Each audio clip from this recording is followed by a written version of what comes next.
All right, so the primary function of your digestive system is to break down your food in order to absorb the nutrients. So we're going to go straight to where digestion begins, in the mouth. First off, your teeth cut and grind food into smaller pieces while you chew to make it easier to swallow and digest. While this is going on, your salivary glands are secreting this liquid called saliva or your spit. Saliva keeps food moist and helps to break it down. As you swallow your food, your soft palate, or your uvula, blocks the passage of your nasal cavity. Nobody wants spaghetti coming out of their nose. Once you swallow, food begins to go down the back of your throat, which is also called your pharynx. Food then passes over the epiglottis, which is a small flap of tissue that stops food from entering your respiratory system. Your food then goes into your esophagus. Your esophagus leads the way to your stomach. And your esophagus slowly moves food down to your stomach using these crazy wave-like contractions so food doesn't splash into your stomach. Food leaves the esophagus and drops into the stomach through a valve. Once the food is in the stomach, a liquid called stomach acid begins to digest and break down the food. As the acid begins to break down the food, your stomach muscles contract and churn the food and acid in the stomach to turn it into a liquid called chyme.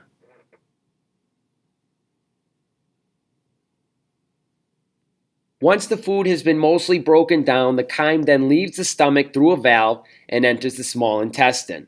The small intestine's name is actually extremely deceiving because it's not very small at all. It's actually over 20 feet long if stretched out. Once the broken down food particles reach the small intestine, these small finger-like structures that line the entire inside of the small intestine begin to soak up all the nutrients that are found in that food, and they transfer it into the bloodstream. There are actually 3 organs that help in digestion but never actually touch the food. That's the liver, the pancreas, and the gallbladder. As you see here, the liver sends bile into the small intestine to help break down the fats.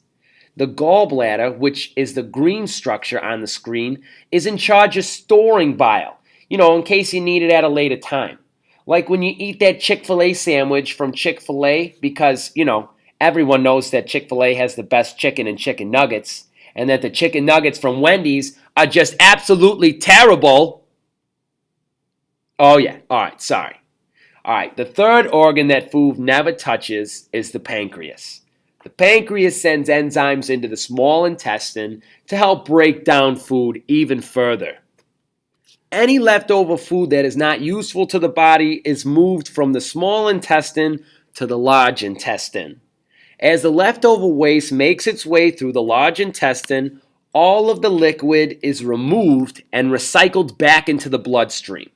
This leaves only the remaining solid waste or feces to be removed.